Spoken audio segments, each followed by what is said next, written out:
ஃப்ரெண்ட்வுட்ஸ் நேயர்களுக்கு வணக்கம். அதிமுகவில் இருக்கிற முக்கியமான தலைவர்கள், மூத்த தலைவர்கள் கொஞ்சம் கொஞ்சமா காணாம போயிட்டு இருக்காங்க. எப்படி இருந்த கோட்டை இன்னைக்கு சரிஞ்சு கீழே வந்துருச்சு. எல்லாரும் அன்னார்ந்து பார்த்தாங்க. இன்னைக்கு தலை குனிஞ்சு பார்க்கறாங்க. அந்த ரேஞ்சுக்கு அதிமுக இறங்கிருச்சு அப்படின்னா மனசு கொஞ்சம் கஷ்டமா தான் இருக்கு. வேற என்ன பண்ண முடியும்? பழனிசாமி பண்ற வேலை அப்படிப்பட்ட வேலை. எடப்பாடி பழனிசாமி கிட்ட எப்போ அதிமுக போயிருச்சோ அன்னைக்கே அதிமுக குட்டிச்சவரா போயிருச்சு அப்படின்னு நான் சொல்லல. அதிமுக இருக்கிற பிரிஞ்சு போன தலைவர்கள் எல்லாருமே சொல்றாங்க. இது ஓபிஎஸ் முதற்கொண்டு, பெங்களூர் புகழேந்தி முதற்கொண்டு, அதே போல செங்கோட்டையன் முதற்கொண்டு எல்லாருமே சொல்றாங்க. எடப்பாடி பழனிசாமியால தான் அதிமுக அப்படின்ற ஒரு கட்சி சீரழிஞ்சு போயிருக்கு. இன்னைக்கு 2026 சட்டமன்ற தேர்தலில் எடப்பாடி பழனிசாமி ஜெயிச்சா அதிமுகவுக்கு கௌரவம், தோத்தா அதிமுக அப்படின்ற கட்சி இருக்காது. இன்னைக்கு எல்லாருக்குமே எடப்பாடி பழனிசாமி லாஸ்ட் சான்ஸ் கொடுத்துருக்காங்க. ஏன்னா ஒரு பொதுச் செயலாளரா அவர் என்ன பண்றாரு, தொடர்ந்து 10 தேர்தலில் தோல்வி அடைஞ்சிருக்காரு. பல தேர்தலில் புறமுகத்தை காட்டி என்ன பண்ணிருக்காரு, போயிருக்கிறாரு.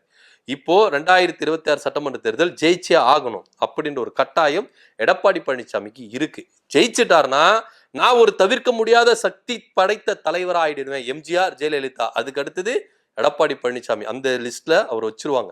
அதுக்காக தான் அவர் என்ன பண்றாரு, காய்களை நகர்த்திட்டு போறாரு. எம்ஜிஆரை மறந்தாச்சு, ஜெயலலிதா மறந்தாச்சு, இனி எடப்பாடி பழனிசாமி தான் அப்படின்ற ஒரு முகம், பேர்கள் எல்லாமே அதிமுகவில் அடிபடுறத இப்ப நம்ம பார்க்கிறோம். இப்படியா இருக்கும் பொழுதுதான் நிறைய சீனியர்கள் அதிமுகவை விட்டு விலகி போறாங்க. ஒரு சிலரை இவர் தூக்குறாரு. இவருக்கு யாரெல்லாம் இவர் பேச்சை கேட்டு வரலையோ, இவருக்கு எதிராக நிக்கிறாங்களோ எல்லாரும் செங்கோட்டையனை அதிமுக ஒன்றிணையணும் அப்படின்ற ஒரு நல்ல எண்ணத்துல தான் சொன்னாரு.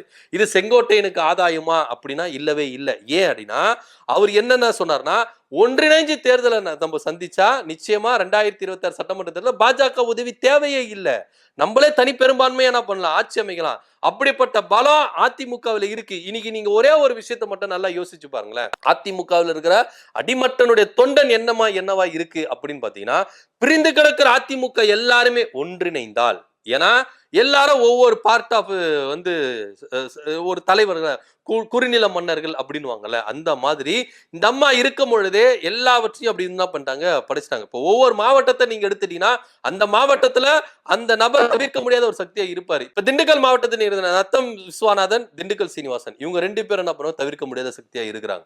அதே போல ராணிப்பேட்டை மாவட்டம் நம்ம வீரமணி அவர்கள், நிறைய பேர் இருக்காங்க. இப்ப வடசென்னையில எடுத்தீங்கன்னா ஜெயக்குமார் அவர்கள், நிறைய பேர் என்ன பண்றாங்க, தவிர்க்க முடியாத ஒரு தலைவர்களா என்ன பண்றாங்க, ஒவ்வொரு மாவட்டத்திலும் என்ன பண்றாங்க, தங்களை வளர்த்துட்டு இருக்காங்க. அதுக்கு அச்சாணி போட்டது யாரு அப்படின்னு பாத்தீங்கன்னா ஜெயலலிதா அவர்கள். சோ இப்படியா இருக்கும் பொழுது ஒவ்வொரு தலைவர்களும் பிரிஞ்சு போறாங்க, காணாம போறாங்க. அந்த வகையில 2012 இருந்து கிட்டத்தட்ட 9 ஆண்டுகள் சபாநாயகரா இருந்தவர் தான் தனபால். அவரு இன்னைக்கு அதிமுகவில் எங்க இருக்கிறாரு, என்ன பண்றாரு அப்படின்ற ஒரு விஷயம் இல்லாம போயிடுச்சு. ஏன்னா அவரை தேடி கண்டுபிடிக்க வேண்டியதா இருக்கு. எங்கப்பா அவரு ஒரு பவர் மிக்க ஒரு சபாநாயகரா இருந்தார். ஏன்னா எடப்பாடி பழனிசாமி காலத்துல அதிமுக அப்படின்ற கட்சி உயிர் ஊசலாடி இருந்தது.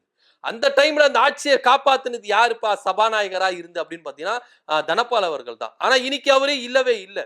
2025 உடல்நல கொஞ்சம் குன்றி போயிருந்தது. அப்ப கூட அவரை யாருமே கவனிக்கல அப்படின்னு. இத்தனைக்கும் எடப்பாடி பழனிசாமி வீட்டுக்கு முன்னாடிதான் அவர் வீடு இருக்கு, ஜெயக்குமார் அண்ணன் வீடு இருக்கு, எல்லா வீடும் இருக்கு. அப்படி இருக்கும் பொழுது அவரை தாண்டி தான் எல்லாருமே போறாங்க. ஆனா ஒரு 8 கூட போய் பார்க்கலையே அப்படின்ற ஒரு வருத்தம் தலபானுக்கு இருக்கதான் செய்யுது. ஏன்னா அவர் எம்ஜிஆர் காலத்துல இருந்து, அதே போல ஜெயலலிதா காலத்துல, இப்போ எடப்பாடி பழனிசாமி இருக்கிற வரைக்கும் விசுவாசத்தோடு இருக்கிறார். அந்த கட்சிக்கு அவர் விசுவாசத்தோடு இருக்கிறார். ஆனா இருந்தாலும் அந்த மனுஷனை போயிட்டு யாரும் ஒரு 8 பார்க்கலையே அப்படின்ற ஒரு வேதனையும் வழியும் இன்னைக்கும் தனபாலன் அவர்களுக்கும் அவருடைய குடும்பத்தாருக்கும் இருக்கதான் செய்யுது அப்படின்ற ஒரு தகவல் இங்க பரவி இருக்கு. ஏன்னா அதிமுக இருந்து நான் விசுவாசமா இருக்கிறேன். இன்னைக்கு அதிமுக எல்லாரும் அதிருப்தியில இருக்கிறாங்க. எடப்பாடி பழனிசாமி மேல அதிருப்தியில இருக்கிறாங்க.